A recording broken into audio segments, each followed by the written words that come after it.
si on regarde sur les 10 dernières années, la croissance des exportations marocaines vers l'Afrique s'est positionnée à l'ordre de 10%. La croissance des investissements marocains en Afrique était plutôt de l'ordre de 8 à 9%. Tout cela pendant que le PIB africain a cru en moyenne 4%, 4 à 5%. Qu'est-ce que cela veut dire? Ça veut dire que la performance macroéconomique du Maroc en Afrique a eu 2 fois plus de poids et a été 2 fois plus rapide que la croissance du PIB africain. Et cela veut dire que le Maroc a pris des positions nouvelles en Afrique et a gagné des parts de marché.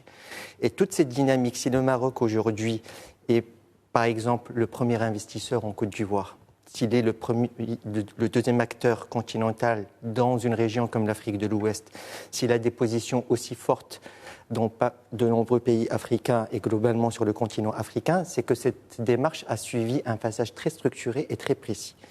Et je reviens aux années 2000, autour de 2005, sous l'impulsion de Sa Majesté le roi Mohamed VI, que Dieu l'assiste, nous sommes passés d'une stratégie d'exportation par des entreprises marocaines pionnières dans leur domaine à une stratégie d'investissement où des entreprises marocaines championnes au Maroc sont allées s'investir et se positionner sur des pays en Afrique.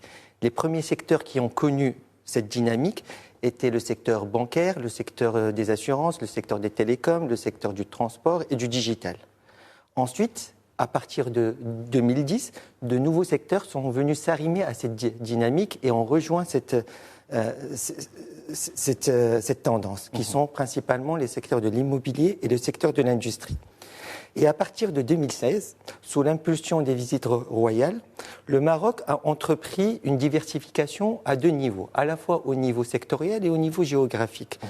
Le Maroc a commencé à regarder vers de nouveaux secteurs, qui sont principalement le secteur des engrais, le secteur des mines, l'agroalimentaire, encore le transport, les énergies renouvelables, le secteur pharmaceutique, mais ne s'est pas concentré seulement sur les zones de prédilection qui étaient jusqu'alors l'Afrique de l'Ouest. De confort.